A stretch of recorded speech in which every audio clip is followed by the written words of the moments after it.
pertama namanya Galuh Yuda ini namanya. Nah, sama ada satu lagi, katanya yang mempopulerkan filsafat itu sejak 2013 adalah dua orang. Pertama Pak Fahrudin Faiz, yang kedua adalah Rocky Gerung. Bedanya Pak Fahrudin Faiz itu filsafatnya katanya kanan, Rocky Gerung itu filsafatnya kiri. Nah, saya nggak tahu nemu di mana istilah filsafat kanan, filsafat kiri ini. Kemudian katanya Pak Fahrudin Faiz ini nyebut kata fitrah. Nah, Pak Fahrudin Faiz ini kata Galuh eksistensialis apa esensialis. Jadi secara umum filsafatnya Pak Fahrudin Faiz ini apa gitu alirannya Pak Fahrudin Faiz. Jadi kira-kira mungkin seperti itu pertanyaan. Banyak yang bertanya seperti itu. Kayaknya karena ingin mengikuti jalan filsafatnya Pak Faiz ini. Oke, baik. Saya jawab ringkas ya, karena tentang diri saya, jawabnya mudah saja. Saya sebenarnya tidak terlalu pede.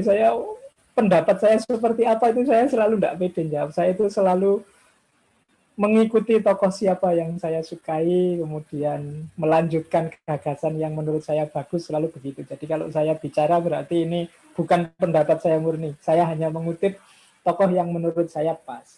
Apakah eksistensialis ataukah esensialis? Ini saya suka sekali dengan gagasannya Mula Sadra kalau dalam Islam. Jadi Mula Sadra itu sebenarnya dikenal sebagai esensialis. Tapi sebelum sampai di titik esensialis harus eksistensialis, sebelum sampai di titik eksistensialis melalui esensialis. Esensialis itu berarti ada fitrah, ada hakikat dalam diri kita yang itu diberikan oleh Allah. Kemampuan berpikir, kemampuan menyayangi, kemampuan mencintai. Ini contoh-contoh fitrah, termasuk kemampuan beragama, itu dititipkan, diberikan oleh Allah sebagai bagian dari kemuliaannya manusia. Cuma ini wujudnya, kalau bahasanya filsafat itu potensi. Esensi tidak ada gunanya kalau tidak dimanifestasikan secara fisik dalam bentuk eksistensi. Eksistensi berarti mengaktualkan potensi.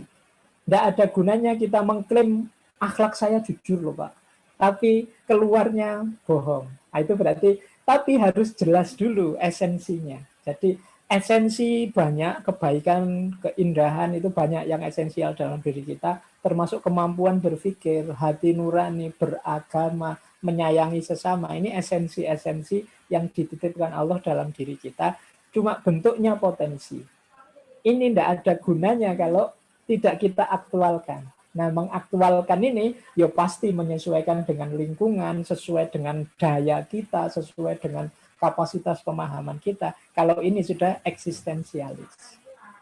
Jadi esensialis dan eksistensialis menurut saya dua proses yang harus kita lewati. Esensialis saja tidak ada eksistensi, itu sama kayak teori yang tidak ada kenyataannya. Eksistensi saja tanpa esensi itu nanti sama kayak kita melakukan sesuatu tapi tidak ada landasan, tidak ada dasarnya. Jadi menurut saya dua konsep ini bisa saling berkesinambungan. Tidak harus mengkutub eksistensialis atau esensialis. Oke. Baik, saya kira itu. Oke.